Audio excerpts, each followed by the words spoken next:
Welcome everybody to Very Important Geeks, and today we are reviewing some headphones, specifically the Sennheiser HD660S2. That's a mouthful. Now, a long time ago on this channel, I reviewed the HD6XXs from Drop.com and Sennheiser, and the 660S2s are just another version. And if you go look at both, you can see that the most obvious difference is price. The 6XXs are $199 and the 660S2s are $499 on sale. The original price is $599, so we're talking $200 versus $600. So that begs the question, these are very similar headphones, but are the 660S2s worth the $400 price increase? The original 6XXs that I had a long time ago came in this nice, plush, solid box. Something that you would be proud not only to display, but you'd feel secure in storing it in. It had nice foam lining throughout, and everything was really well packaged. The unboxing impression was really nice. So, for $400 more, you get a downgrade, a major downgrade into just a cardboard box. And inside you get no foam at all. You just get a bunch of paper and cardboard, and I certainly wouldn't store these in here, nor would I display this. So right off the bat, this seems like a cost-cutting decision, because this is obviously way cheaper than what they had with the 6XXs. So where did the rest of that $400 price difference go?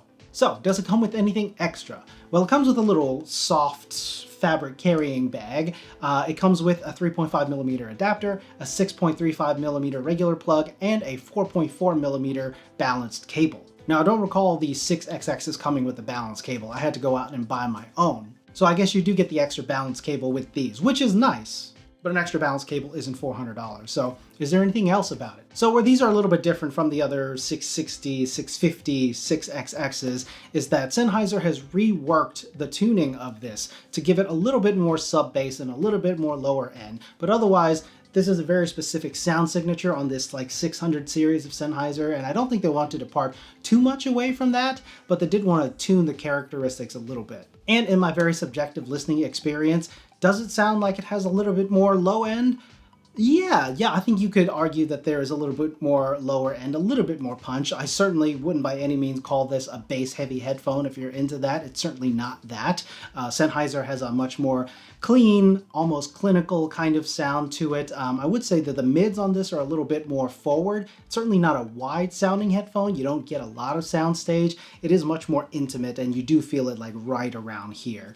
Treble response is really good, not sibilant, not harsh, pretty normal for this 660 line. But I would say that the mids on this do have a little bit more color than I was used to with the 6XXs. The midtones do feel like they have a little bit more substance and vibrance and warmth to them. And if that's the kind of sound signature you're looking for, they do sound really good. Now, as far as build quality, the build quality is the same. It's almost the exact same headphone, save for the tuning inside and a little bit of coloring and badging on the outside. It's still all plastic construction, which is not a bad thing.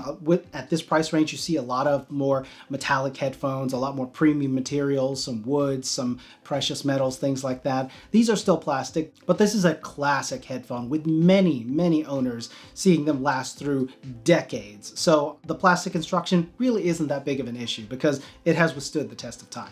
It is an open back headphone. You've got the grills on the outside, not too terribly different there. The badging is gold where it used to be silver or black or white before. Still a 2-pin connection to the headphones and the cable. The velour pads on the ear cups are really nice. They're soft, not the softest I've ever felt, but they do wear in over time and really conform to your head shape, your ears. The clamp pressure does feel a little bit tight at first, but again, that does loosen up over time as well. Otherwise, the foam on the padding on the inside, on where your head rests, that's all nice and comfortable. Still a very wearable headphone. And one of the benefits of being all plastic is that it is very light. It doesn't feel heavy on your head. It's not fatiguing to wear. It's open back. The velour cups are very comfortable. They don't get terribly hot. So you can wear these for quite a long time. I've certainly worn these through 8-hour working sessions, working days, and it's still been perfectly comfortable. Like the other headphones in this 600 lineup, it is a 300 ohm impedance headphone, so it's not terribly easy to drive, and it does certainly benefit from having a very good quality amplifier.